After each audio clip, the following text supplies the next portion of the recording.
মহিলাদের দুটি খারাপ গুণের কারণে, দুটি দোষের কারণে তারা জাহান্নামে সবচেয়ে বেশি যাবে বা বেশি যায়। এর ভিতরে একটা হলো তারা তুকফিরনাল লানা ও তাকফুরনাল আশির। তিনি বলেছেন, তোমরা মহিলারা বেশি বেশি করে লানত দাও, অভিশাপ দাও। এটা একটা রোগ।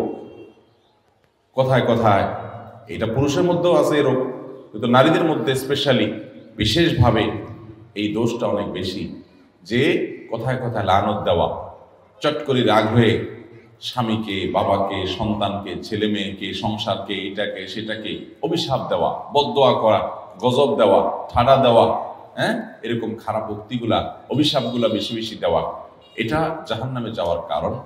আর আরেকটা হলো তাকফুরনাল আশির, স্বামীর নাশকরি করা। পুরুষদের মধ্যেও এই রোগ আছে। পুরুষও নাশকরি করলে তার ঠিকানা জাহান্নাম হবে, এতে কোনো সন্দেহ নাই। অনেক পুরুষ আছে যে তার মহিলা, তার স্ত্রীর সাথে তার সম্পর্ক ভালো, স্ত্রী সব দিক থেকে ভালো, একদিন একটু উল্টাপাল্টা হলে সে সাথে সাথে সারা বছরের সকল অবদানকে অস্বীকার করে। সারা বছর বেচারি যে ভালো ছিল এটা আর স্বীকার করে না। একদিন তরকারিটা খারাপ হলে আর 10 দিন যে ভালো হয়েছে ওটার কথা সে ভুলে যায়। এরকম নিমক হারাম পুরুষও আছে। কিন্তু নবী করিম সাল্লাল্লাহু আলাইহি ওয়াসাল্লাম এই হাদিস থেকে বোঝা যায় যে আমাদের মা বোনদের মধ্যে এই রোগটা তুলনামূলকভাবে বেশি, যে তারা পুরুষদের বিশেষ করে তার স্বামীদের, তারা নেয়ামতকে অস্বীকার করে ফেলে খুব তাড়াতাড়ি।